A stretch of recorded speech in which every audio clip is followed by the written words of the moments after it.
हवा में उड़ता जाए मेरा लाल दुपट्टा मलमल का।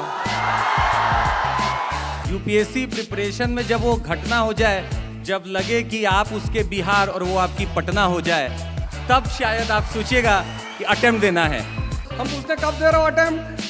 मेरे पापा कह रहे हैं इस बार दे दो, एक बार दे के देख लो, एक बार शादी करके भी देख लो। इतना क्या सोचना यार। तुम लड़की देखने जाओगे तब तो हमको नहीं बुलाओगे कि अवध ओझा बता दो इस लड़की से शादी करे कि नहीं करे। जब भूकंप आ जाए तो क्या होगा? चैट जीपीटी का आंसर क्या है कि आप तुरंत कार में बैठें और इंश्योरेंस कंपनी को कॉल करें। ये सवाल हमने देश भर से जुटाए हैं। ये सवाल राहुल यादव जी का है। पूछ रहे हैं यूपीएससी के परीक्षार्थियों को क्या पढ़ाई से ज़्यादा मोटिवेशन की ज़रूरत होती है और मोटिवेशन के लिए करें क्या? रात दिन रील देखते हैं नौजवान, पर मोटिवेशन उतनी देर रहता है बस जितनी देर रील चलती है। रील तो नशे की तरह है ना, जैसे शराब जितनी पीती रहो चढ़ती रहेगी। तो जैसे शराब पीना छोड़ दिया वैसे नशा उतरा। तो ये इन बहादुरों को मोटिवेशन की नहीं, आंतरिक शक्ति की जरूरत है। और आंतरिक शक्ति पैदा होगी ध्यान से, योग से। और बिहार की धरती जहां पर भगवान बुद्ध को निर्वाण मिला, वहां की धरती, अभी मैं उसी धरती की चर्चा कर रहा था। तो रील और शराब दोनों एक ही चीज है, जैसे बंद करेंगे उतर जाएगा। तो इन सबको चाहिए कि अपने मानसिक शक्ति को बढ़ाने के लिए ध्यान की शुरुआत करें, योग की शुरुआत करें। अगला सवाल उमंग मिश्र का ये सवाल है कि दर्शन जीवन के लिए कितना जरूरी है, उसे जीवन में कैसे अपनाएं? Who would like to answer? दर्शन यानी ज्ञान। भगवान बुद्ध महान बने देखकर। जो सिद्धार्थ से बुद्ध का निर्माण हो रहा है, वो किसी यूनिवर्सिटी में पढ़ के थोड़ी हो रहा है। कबीर ने क्या, कौन सी कहाँ पढ़ाई की? एक खजूर का पेड़ देखा, तुरंत दर्शन बना दिया। बड़ा हुआ तो क्या हुआ, जैसे पेड़ खजूर, पंछी को छाया नहीं, फल लागे अति दूर।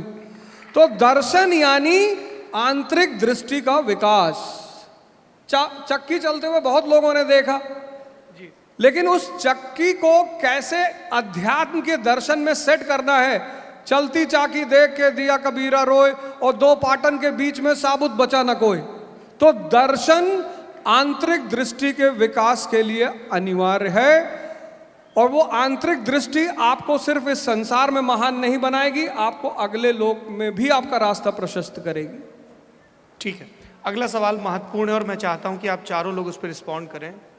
ये यक्ष प्रश्न की तरह है और अनंत काल से चला आ रहा है। यूपीएससी में ऑप्शनल का चयन कैसे करें? महेंद्र का सवाल है, पर मिलियंस ऑफ महेंद्र का सवाल है जी। तो सबसे पहले तो इस ऑप्शनल सब्जेक्ट को चूज़ करना, इसके इम्पोर्टेंस को समझना पड़ेगा। हमें मालूम होना चाहिए कि ये सिलेक्शन में रैंक भी दिला सकता है, नहीं तो सिलेक्शन रोक भी सकता है। सबसे बड़ा दुख जो होता है कि 2-2, 3-3 साल बार पढ़ लिए एक सब्जेक्ट को, देन बाद में रियलाइज़ होता है कि अब ऑप्शनल चेंज कर लूँ। तो मुझे लगता है 3 बातें ऑप्शनल में बहुत ज़रूरी है। सबसे पहली चीज़ इंटरेस्ट। सब्जेक्ट में इंटरेस्ट होगा, क्योंकि वो 2 पेपर कवर कर रहा है मेंस के। सब्जेक्ट में यदि इंटरेस्ट होगा तो ही आप उसको रात भर बैठ के पढ़ जाओगे। क्योंकि कई बार हम ऐसा लर्नर का वो है कि अरे इस बार तो ज्योग्राफी बहुत चला, इस बार तो पबएड बहुत चला, जोश जोश में ले लिया। लेकिन सबसे बड़ी प्रॉब्लम आती है कि इंटरेस्ट नहीं होता तो सब्जेक्ट में फिर गड़बड़ी हो जाती है। तो एक बात इंटरेस्ट। दूसरा, मुझे लगता है ऑप्शनल में शिक्षक का बहुत बड़ा रोल है। टीचर्स को बहुत ध्यान से चुने। सब शिक्षक अच्छे होते हैं, पर मुझे बात किसकी समझ आ रही है ये बहुत ज़रूरी है, क्योंकि आपको सब्जेक्ट को जीना है, 2 पेपर्स लिखने हैं। और तीसरी सबसे इम्पॉर्टेंट बात, प्रैक्टिस। टेस्ट सीरीज़ का आपको एक संसाधन निकालना ही पड़ेगा। सच वही है कि यदि आप आंसर नहीं लिख पाए कोई फ़ायदा नहीं है अच्छा ऑप्शनल लेने से, अच्छे टीचर से पढ़ने से। तो तीसरी बात है कि कहीं ना कहीं आपको आंसर राइटिंग प्रैक्टिस। तो 3 बातें ढूंढें, इंटरेस्ट, दूसरा शिक्षक, और तीसरी इंपॉर्टेंट बात कि कहीं से कैसा भी मुझे टेस्ट सीरीज़ का सोर्स मिल जाए। यही एक सत्य है ऑप्शनल को लेके। मैं सर के बातों में केवल एक ही चीज़ जोड़ूंगा कि तीसरे में, क्योंकि हिंदी मीडियम होता है तो हर विषय का मटेरियल नहीं मिल पाता है। जिसमें मटेरियल मिले, क्योंकि हम 1 साल की परीक्षा दे रहे, पीएचडी नहीं कर रहे कि हमें 3 साल 4 साल लग जाए। तो मार्केट में हमें यह भी देखना होगा कि उस विषय का हमारे पास मटेरियल है या नहीं। जैसे हम एक बार चर्चा कर रहे थे, 1987 के डीजीपी जो भोपाल के थे, उन्होंने फिजिक्स हिंदी माध्यम में लिखकर सिलेक्शन लिया। तो हमने उनसे पूछा, सर आज अगर लेना होता तो क्या करते? तो बोले मैं फिजिक्स नहीं लेता क्योंकि मुझे उसके लिए मटेरियल भी बहुत ज़्यादा सेलेक्ट करना पड़ा। तो ज़्यादा ज़रूरी है कि आप पहले ये भी देखें कि जिस विषय को आप चुन रहे हैं वो स्वयं पीएचडी करने वाला ना हो, बल्कि आपको बना बनाया मटेरियल मिले, आप उसको समझें, रिवाइज करें, उसके बारे में जानें, तो आपका सिलेक्शन और भी जल्दी होगा। चंद्रमौली जी। पहले तो बिहार को प्रणाम, और काफ़ी देर से सोच रहे थे कि आपको प्रणाम कर लिया जाए, पर अब मौका मिल ही गया। खैर, और जैसा कि क्वेश्चन है ऑप्शनल, आपको बता दें अगर राजा बनना इस एग्जाम का तो ऑप्शनल पे पूरी पकड़ करनी पड़ेगी, और मामूली होती नहीं कि हर कोई इस पे पकड़ पा पाएगा। 2-3 चीज पहले डिलिनेट कर लीजिए। सबसे पहले, अगर बैकग्राउंड है किसी सब्जेक्ट में तो सबसे पहले उसी को चुनने की कोशिश करिए। अगर वो चलन में है तो उसको पक्का चुन लीजिए, आपको फायदा मिलेगा। आप पढ़ के आते हैं कुछ और यहाँ पे हवा चल रही होती है ABCD की, आप पहुंच के बोलते हैं अरे मेरे बगल वाला ABCD लिया है, मैं भी वही ले लेता हूं। वही सबसे बड़ी गलती होती है। अगर बैकग्राउंड है तो आपको स्क्रैच से वर्क नहीं करना है। सेकंड, हमेशा ऑप्शनल वैसा चुनिए जहां रिवीजन का स्कोप अच्छा खासा हो। फॉर एग्जाम्पल, आप एक ऐसा ऑप्शनल चुन लेंगे जिसके रिवीजन में कम से कम 6 महीने 7 महीने अगर निकल जाएंगे तो प्रॉब्लम इज आप खुद डिमोटिवेट होने लगेंगे। तीसरा, बिल्कुल कोरोबोरेट करेंगे the word set by Sudarshan sir, आपका इंटरेस्ट होना चाहिए। पता चला 1 महीना लेने के बाद मन किया अरे माँ पसंद नहीं आ रहा है सब्जेक्ट, तो बड़ा लिखना पड़ रहा है, तो कोई फायदा नहीं होगा। आप कम से कम 10 दिन लगाइए, रिसर्च करिए, पर एक बार जो चुन लिया उस पर एकदम अड़िग रहना है अपने को। तो ऑप्शनल के ये 3 मेजर क्राइटेरिया जो हमने हमेशा देखे, और ये फायदा भी करते हैं, जो भी एस्पिरेंट होंगे जरूर फायदा करेंगे उनको। मैं तो कबीर शैली का इस्तेमाल करूंगा, सिर्फ एक बात बोलूंगा, दुल्हन वही जो पिया मन भाए। ऑप्शनल वही जो समझ में आए। इतना क्या सोचना यार, तुम लड़की देखने जाओगे तब तो हमको नहीं बुलाओगे कि ओझा बता दो इस लड़की से शादी करे कि नहीं करे। 18 साल की उम्र में तुमको अपने देश का नेता चुनने का अधिकार मिल गया, 21 साल में तुमको कलेक्टर बना रहा है, और तब तुम जाके पूछ रहे हो कि भैया। अब भरत शर्मा से अगर पूछोगे कि किस तरह की लड़की शादी करे तो भरत शर्मा क्या कहेंगे कि गोरिया चांद के अजोरिया नियन गोरवाड़ू।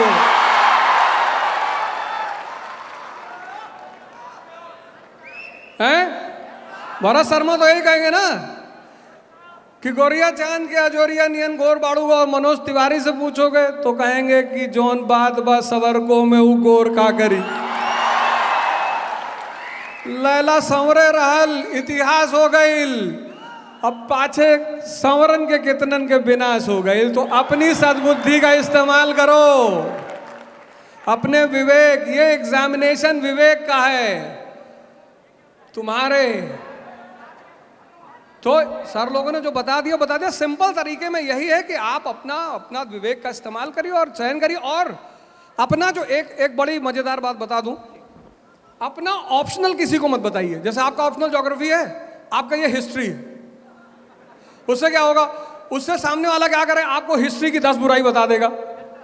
उसको सिर्फ आपको डिमोरलाइज करना है, कहेगा हिस्ट्री में नंबर नहीं आता, बहुत बड़ा है, और तुम्हारा है ही नहीं, तुम्हारा हिस्ट्री ऑप्शनल है ही नहीं। तुम मस्ती से खड़ा हो कि जी गुरु जी जैसा कह रहे हो वैसे ही करेंगे। इसको बोलते हैं आर्ट ऑफ लिविंग।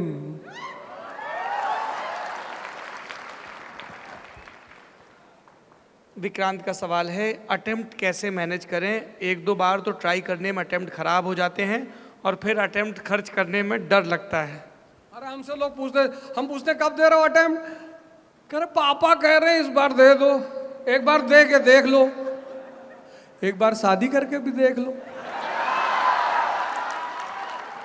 अगर चलेगी तो फिर करना, नहीं तो छोड़ देना। अरे भैया तैयारी है युद्ध की, यहाँ कुछ देखा होगा नहीं ज्यादा, यहाँ कूद गए मैदान में तो गए, तो एक साल आप अपनी तैयारी करिए, पढ़ाई करिए शानदार तरीके से, और एक साल प्रैक्टिस करिए। कम से कम 500 क्वेश्चन मेंस के मिनिमम। जिस दिन आपका 500वां आंसर होगा ना, उस दिन आपको कुछ सोचना नहीं पड़ेगा लिखने के लिए।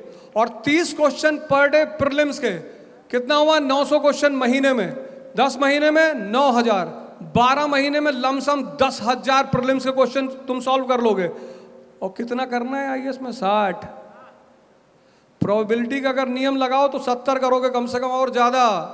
तो पहले साल तैयारी, दूसरे साल प्रैक्टिस, और जब तुम्हें क्वेश्चन करने में सोचना ना पड़े और लिखने में सोचना ना पड़े, उसके बाद वाला अटेम्प्ट दे दो।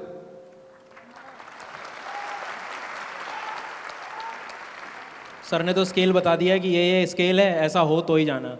सर मुझे लगता है ना, कई बार एक बार प्रीलिम्स तो दे के देख लूँ, इसमें एक अटेम्प्ट खराब कर लेते हैं, सिर्फ ट्राई करें। अच्छा, कुछ बच्चों का बोझ भी होता है कि 1 साल दिल्ली में रह रहा है, तो प्रूफ तो करो क्या कर रहे थे आप, क्योंकि इससे डर लगता है किसी शादी में जाऊंगा तो पूछ न ले क्या हुआ।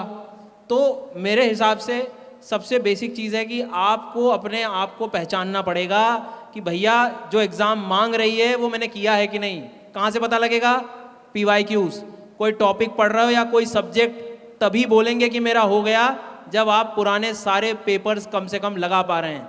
तो एक स्केल मेरी नज़रों में बस यही है कि जब भी कोई भी अटेम्प्ट, या अभी इस बार जैसे 30-35 ऐसे बच्चे थे जिनका प्रीलिम्स निकला है, जो सीधे संपर्क में थे, उनका एक कॉमन आंसर था कि सर सबसे पहली बात कि मैं अटेम्प्ट तभी देने गया जब मैं कॉन्फिडेंस था किस चीज़ को लेके? PYQs को लेके। तो टॉपिक का कंप्लीशन कैसे हुआ, कब होगा, तो वो PYQs ही आपको बताएंगे, और तभी कॉन्फिडेंस भी आपको आने वाला है। नहीं तो ऐसे किसी के दूसरे मेजरमेंट से कि घर प्रूफ करना है, घर बताना है, तो इस बार प्रीलिम्स तो देख ही लें, देखेंगे फिर मेंस का क्या होगा। पर आप समझिए कि इंटरव्यू के बाद ही सिलेक्शन हो रहा है, सिर्फ प्रीलिम निकालने से काम नहीं हो रहा है। तो ये सच है, इस सच को पहचानो।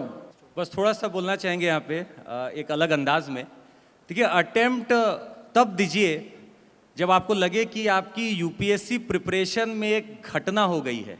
सुनिएगा, यूपीएससी प्रिपरेशन में जब वो घटना हो जाए, जब लगे कि आप उसके बिहार और वो आपकी पटना हो जाए, तब शायद आप सोचिएगा कि अटेम्प्ट देना है। और वो अटेम्प्ट ऐसा होना चाहिए, ईमानदारी से पढ़ा लिखा सब कुछ किया, ईमानदारी से, शिद्दत से, और वो आपका ऐसा अटेम्प्ट हो जिसमें लगे कि यार कुछ नहीं तो ईमान तो कम से कम कहे कि हाँ कुछ पढ़ के ही दिया है। मुंह उठाए सुबह चल दिए प्रीलिम्स, अरे आज प्रीलिम्स का पेपर है, चलो दे लेते हैं, एडमिट कार्ड वहीं चलते चलते के निकाल लिए, पेन लेके वहाँ पे पहुँच के सेंटर पे कुछ लोग पेन ले रहे हैं और वो अटेम्प्ट देने आ रहे हैं। Please let's not do this. अगर आपको देना है तो बिल्कुल बिहार पटना वाला रिलेशन रखिए कि एक के बिना जिया नहीं जा रहा, और यहाँ पे यूपीएससी है दूसरा एंटिटी। लीला का सवाल है कि कपड़ों के बारे में बहुत बातें होती हैं, खासतौर पर इंटरव्यू में। लड़कों को और लड़कियों को किस तरह के कपड़े पहनने चाहिए, कैसा लुक रखना चाहिए? हवा में उड़ता जाए मेरा लाल दुपट्टा मलमल का।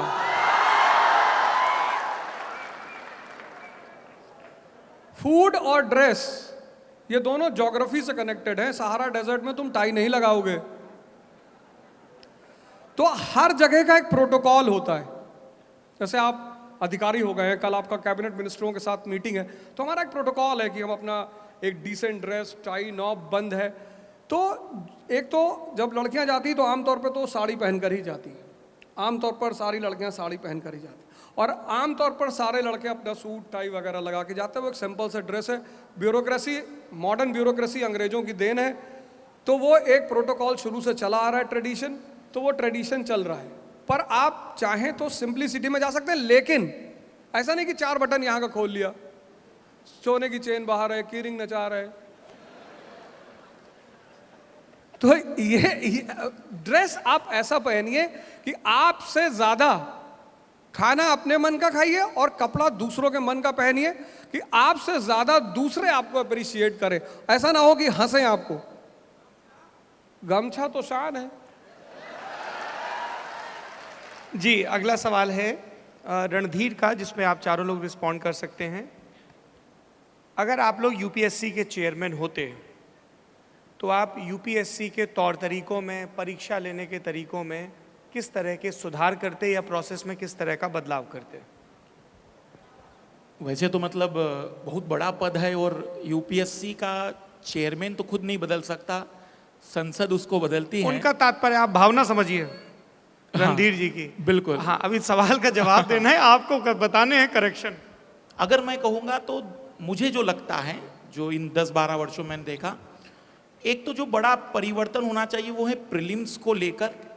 विद्यार्थी पूरे साल भर मेहनत करता है और केवल एक पेपर तय कर रहा है कि वो चयन होगा कि नहीं होगा। उस 2 घंटे में उसकी अपनी पूरे साल भर की मेहनत जरूरी नहीं है कि बिल्कुल एग्जैक्टली दिख जाएगी। जैसे मेंस में 7-8 पेपर होते हैं, तो हमने जब एग्जाम दिया था तब 2-2 पेपर होते थे। मैं चाहूँगा कि अगर प्रीलिम्स वाला जो पहला वाला स्टेप है उसमें यदि 2 पेपर हो तो मुझे लगता है कि विद्यार्थी जो खास करके मेहनत कर रहे हैं वो अपने आप को ज़्यादा बेहतर और कंफर्ट जोन में समझ पाएंगे। बाकी सर लोग और बता सकते हैं इसमें। सर मुझे ऐसा लगता है कि ये जो एग्ज़ाम जो लोग दे रहे हैं उसमें हर कोई ऐसा व्यक्ति नहीं है जो अच्छी से अच्छी शिक्षा ले पा रहा है, कोचिंग लेगा पा रहा है। बहुत सारे गांव हैं वहाँ से व्यक्ति ट्राई करने का सोचता है, तो कई बार पेपर को देख के बच्चों की आधी तो हिम्मत वहीं टूट जाती है कि यार मेरी तो कभी शिक्षा हुई नहीं, मैं तो बड़े शहर जाके कोचिंग करूँगा ही नहीं, कैसे ये कवर होगा। तो पेपर एटलीस्ट ऐसा मैं बनाने का प्रयास करूँ कि हर कोई एटलीस्ट एक बार प्रयास तो करे। मतलब मुझे सबसे बेसिक ये ध्यान लगता है कि हम पेपर तो बना रहे हैं लेकिन उस गांव के छोटे से गांव के अंदर एक उस छोटी स्कूल के बारे में कभी सोच ही नहीं रहे कि वहाँ से पढ़ा हुआ विद्यार्थी इस पेपर को कैसे टैकल करेगा। तो उसके बारे में भी सोचने की शायद आवश्यकता है। जितने लोग कम से कम एक इंटरव्यू आईएएस का देते हैं उनको सरकार को एक डिग्री एडिशनल देनी चाहिए।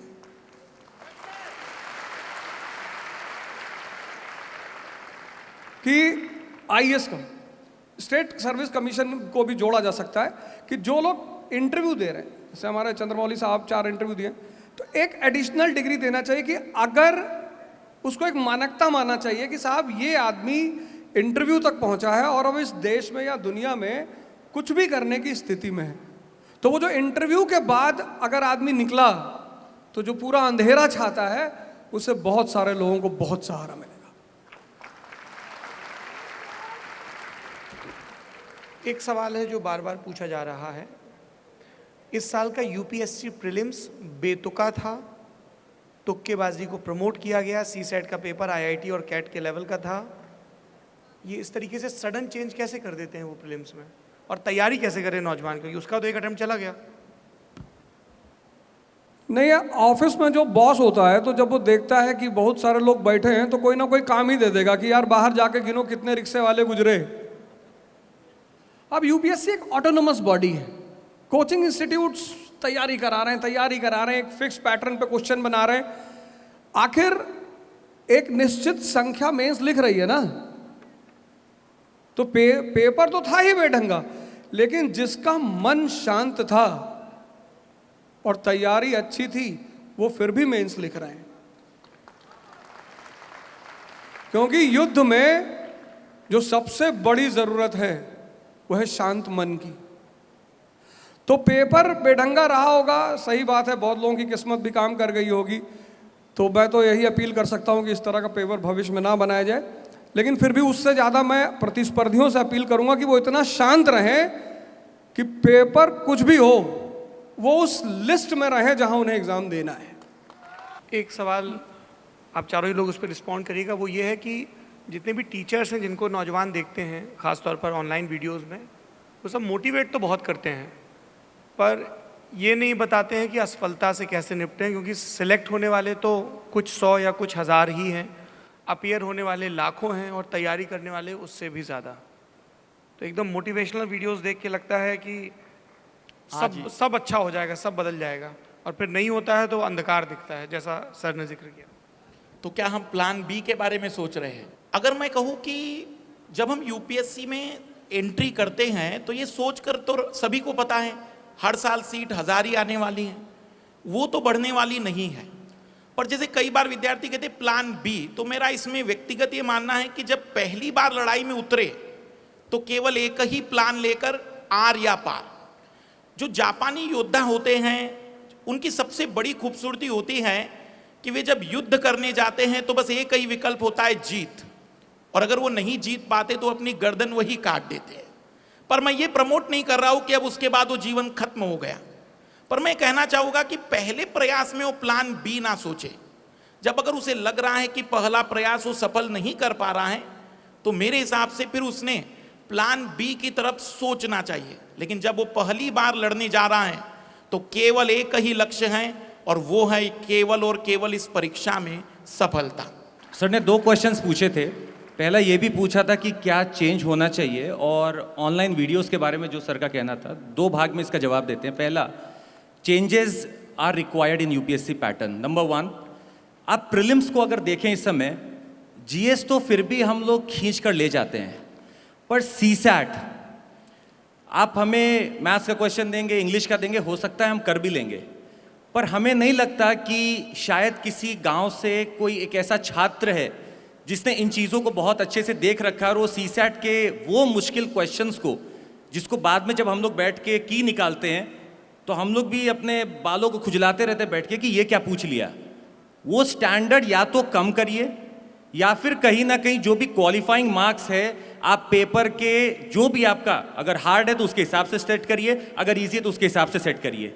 अभी फिलहाल भी ये लग रहा है, इस बार का भी पीटी पेपर देखिए कि सीसैट में अच्छे अच्छे वो खिलाड़ी जिन्होंने जीएस पे पकड़ बना रखी थी, सीसैट की वजह से उनका शायद कहीं ना कहीं नहीं हो पाएगा। इस बार की बात है। दूसरा, मेंस में आप सब जगह एक प्लेटफॉर्म पे हैं, जीएस, एसए, एथिक्स सब एक जगह हैं। बस ऑप्शनल एक ऐसा जगह है जहां पे आप कोई एक जगह फील नहीं करता। किसी ने ज्योग्राफी ले रखा है, वो बेचारा 250 नंबर लाने के लिए अपने जिंदगी के आधा समय वहीं पे वेस्ट करता रहेगा, ज्योग्राफी। और वहीं पे आप किसी लिटरेचर वाले से मिल लीजिए, संस्कृत वाले से, वो बोलेगा अरे जो ऑलरेडी आ चुका है 10 बार वही आने वाला है, क्यों दिमाग लगाऊं इतना। और वाकई में उतना ही आता है। आप इंजीनियरिंग सब्जेक्ट की बात करेंगे, 300 नंबर तक आराम से लोग पा सकते हैं। आप सोशियोलॉजी में मेहनत करके भी, I am not demotivating any one of you, अगर आप उसमें कोशिश भी करेंगे तो सोशियोलॉजी में 270, 75 इतना ही पा पाएंगे एवरेज। तो कहीं ना कहीं हम लोग को लेवल ग्राउंड लाना पड़ेगा वहां पे। या तो ऑप्शनल्स को धीरे धीरे आप फेज आउट करिए, जैसे कि काफी राज्य में करा जा चुका है। तीसरा, इंटरव्यू लेवल पे आप मात्र आधे घंटे में किसी की कुंडली नहीं बना सकते।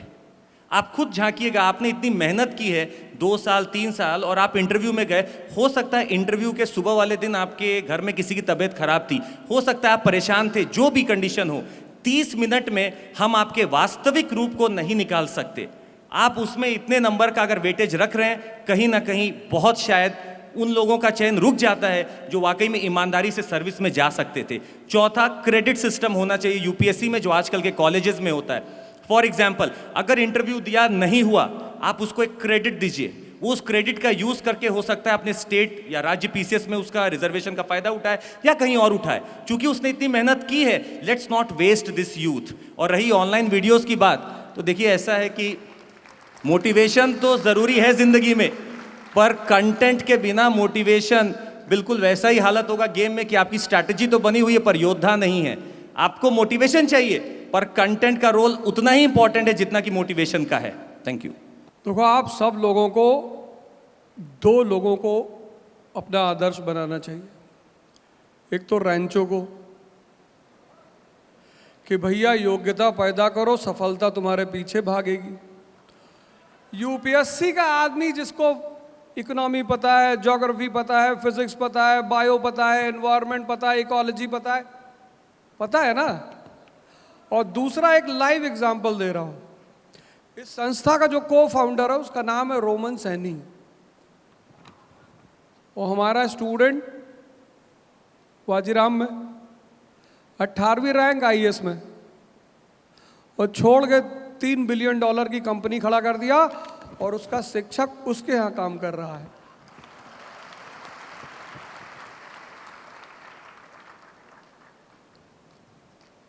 तो 2 लोगों को आदर्श बनाओ, एक रैंचो को और एक रोमन सैनी को। अपनी नींव इतनी मजबूत करो, वर्कआउट करो यार, योगा सिखाओ। पूरा पश्चिम डिप्रेशन का शिकार है। बाबा रामदेव की मैं बड़ी इज्जत करता हूं। ईस्ट इंडिया कंपनी आई थी कमोडिटी लेके, बाबा सांस बेच रहा है। इतना बड़ा कल्चर है ये इतने ज्यादा लोग, मैं तो वीडियो देखता हूं, डायबिटीज रिवर्सल, सब आजकल डायबिटीज रिवर्स करा रहे हैं। इतनी ज्यादा पोटेंशियलिटी है। तुम सिर्फ मेरा एक स्टूडेंट है, एक मिनट, मेरा एक स्टूडेंट है इलाहाबाद में, तो हमसे बोला आया एडमिशन लिया, कहा गुरुजी हम आईएएस तो ना बन पाएंगे। हमने कहा क्यों? कहा 7 साल जेल में थे, अभी छूटे हैं। हमने कहा तुम मालिक पढ़ने का है, चले आए, यहां तुम्हारी क्या जगह है? उसने कहा नहीं, आपको सुनते सुनते पढ़ने की इच्छा हुई, पढ़ रहे हैं और आईएएस की तैयारी करेंगे। और उस लड़के ने पिछले 2 साल में अपने आप को इतना बड़ा योगा गुरु बना लिया है कि हमारी जो संस्था है और संस्था से अलग उन सारे बच्चों को वो सुबह योगा सिखाता है। और 6 लड़कों से शुरुआत हुई थी, आज कम से कम 1400-1500 लड़के उसके पास सुबह योगा करने आते हैं। योग्यता डेवलप करो यार। फिर तुम सन्नाटे में आ गए।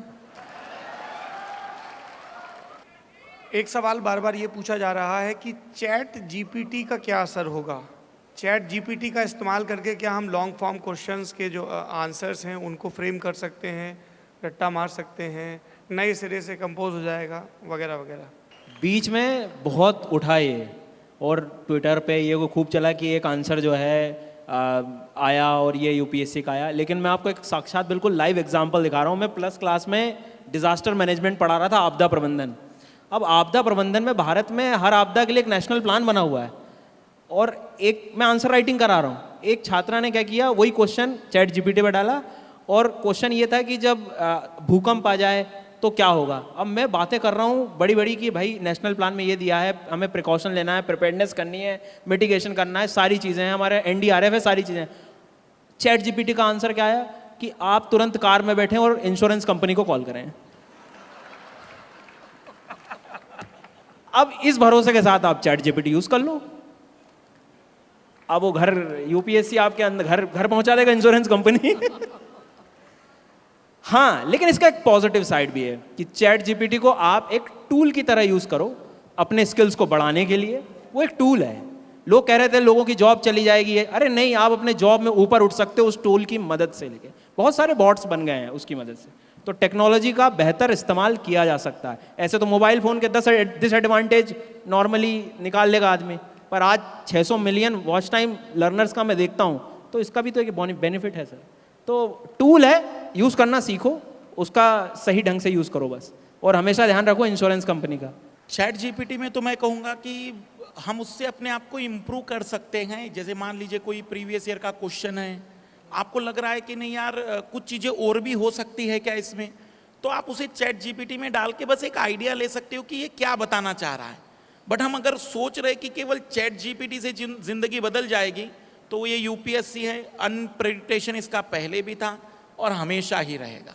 शायद आपको ये बात पता होगी कि चैट जीपीटी को भी यूपीएससी एग्जाम दिलाया गया था और उसके प्रीलिम्स में चैट जीपीटी फेल हो चुका है।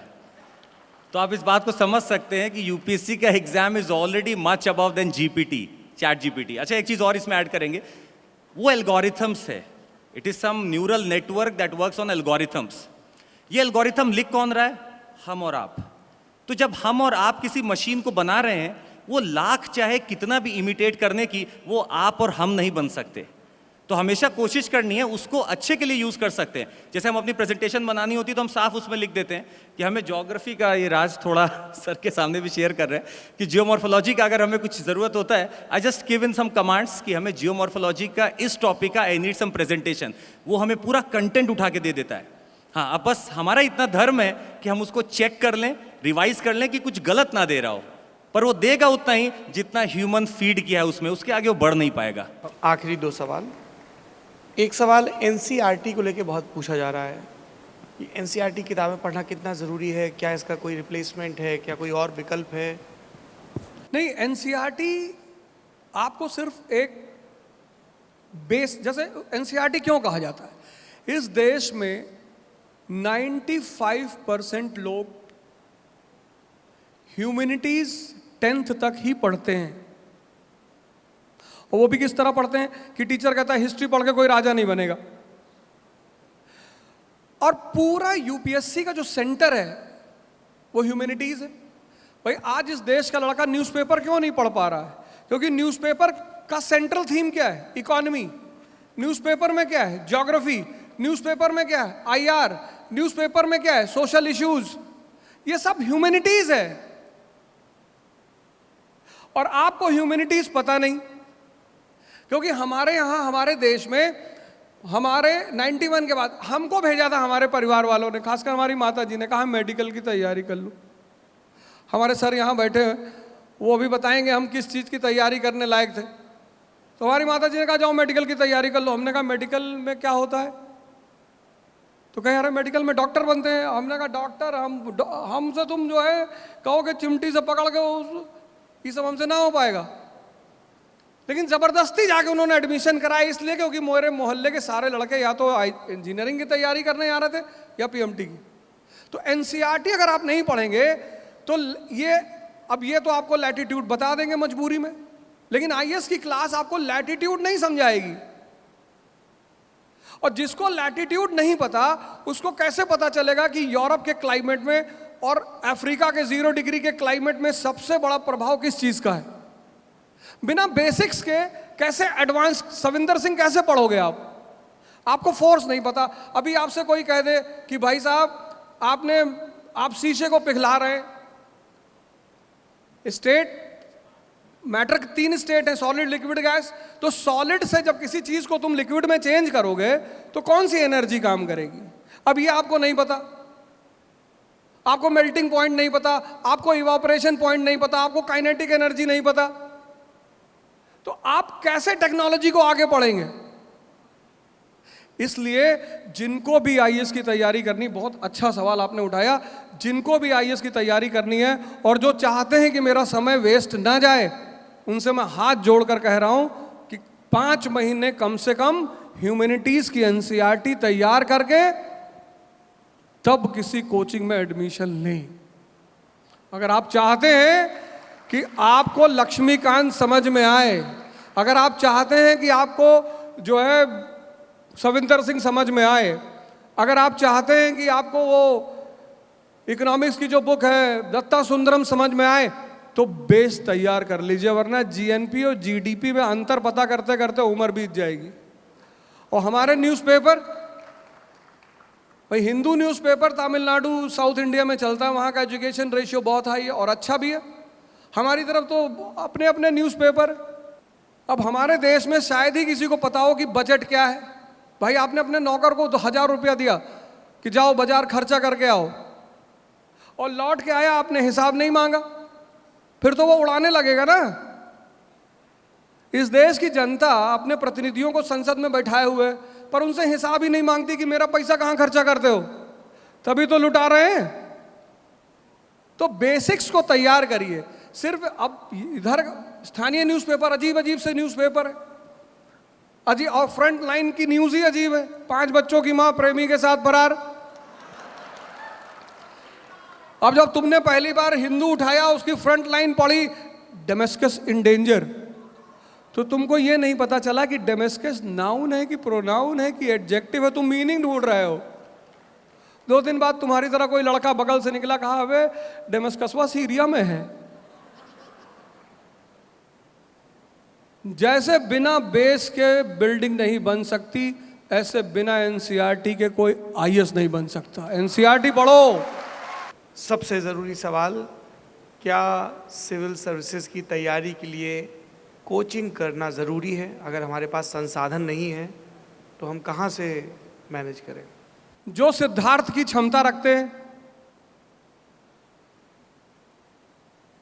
उनके पास यूट्यूब पड़ा हुआ है, और ऐसे हमारे जैसे हजारों टीचर उस पर पढ़ा रहे हैं, वहां से दिशा ले ले।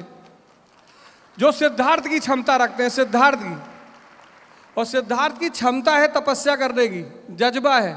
जो डॉक्टर अंबेडकर की क्षमता रखते हैं कि हम भूखे रहेंगे लेकिन पढ़ेंगे, उनको कोचिंग की जरूरत नहीं है। लेकिन जिनको इन्वायरमेंट चाहिए, एक साहब से ने पूछा दिल्ली का आया हुआ, कहे भैया वहां इन्वायरमेंट नहीं है। हमने कहा यहां कौन सा इन्वायरमेंट है? स्पेलिंग लिख के दिखाओ इन्वायरमेंट की। अगर आप डॉक्टर अंबेडकर हैं, अगर आप भगवान बुद्ध की क्षमता रखते हैं सिद्धार्थ की, मैं अकेले लड़ूंगा और दिशा लूंगा लोगों से, उनको कोचिंग जाने की कोई जरूरत नहीं है। लेकिन अगर आपको लगता है कि यार लाइब्रेरी क्यों बनी, मंदिर क्यों बना, मस्जिद क्यों बना, क्योंकि सबके मन नहीं है पूजा करने का, लेकिन जब 50 आदमी वहां बैठेंगे तो आपका भी मन बन जाएगा।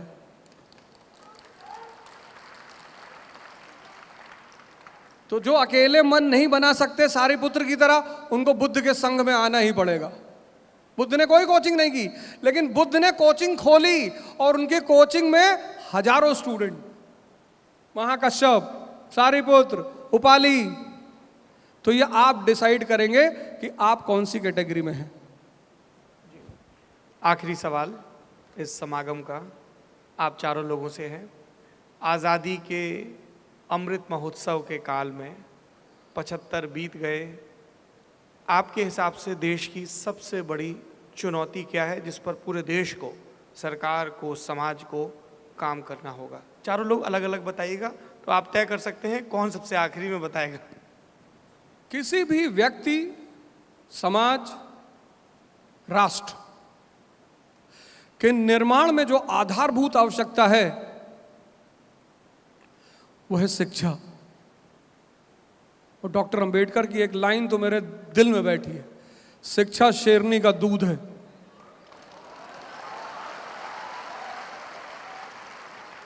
जो पिएगा वो दहाड़ेगा। और शिक्षा इस देश में मैकालियन सिस्टम वाली खत्म होनी चाहिए। परसेंटेज और नौकरी, इस देश की शिक्षा का दो ही आधार है, एक परसेंटेज। तुम्हारा कितना था 12th में? मेरा 12% था। तुम बड़े होके क्या बनोगे?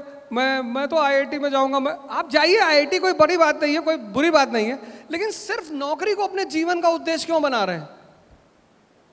संसद में बैठने का भी उद्देश्य बनाइए। आप नहीं जा रहे हैं तभी तो बाकी लोग बैठे हैं।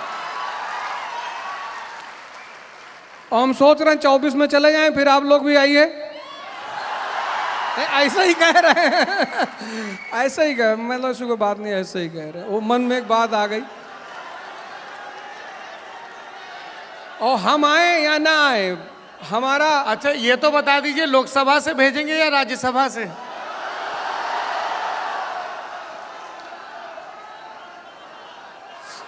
I hate politics.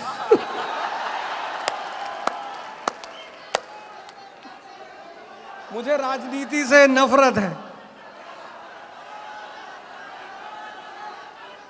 देखो, यूपीएससी एक बात सिखाती है, जो कहना है वो करना नहीं है, जो करना है वो कहना नहीं है। इसी को हम संवैधानिक भाषा में बोलते हैं डिप्लोमेसी। हम तो भैया संघ चलाएंगे। संघ मतलब वो क्या कहते हैं, बुद्ध वाले संघ की बात कर रहा हूँ। विहार चलाएंगे, विहार, कोचिंग इंस्टीट्यूट, यूनिवर्सिटी, कॉलेज। आप सब लोगों का बहुत बहुत धन्यवाद, और आशा करते हैं बहुत जल्दी हम दोनों भाई आपसे यहाँ फिर मिलेंगे।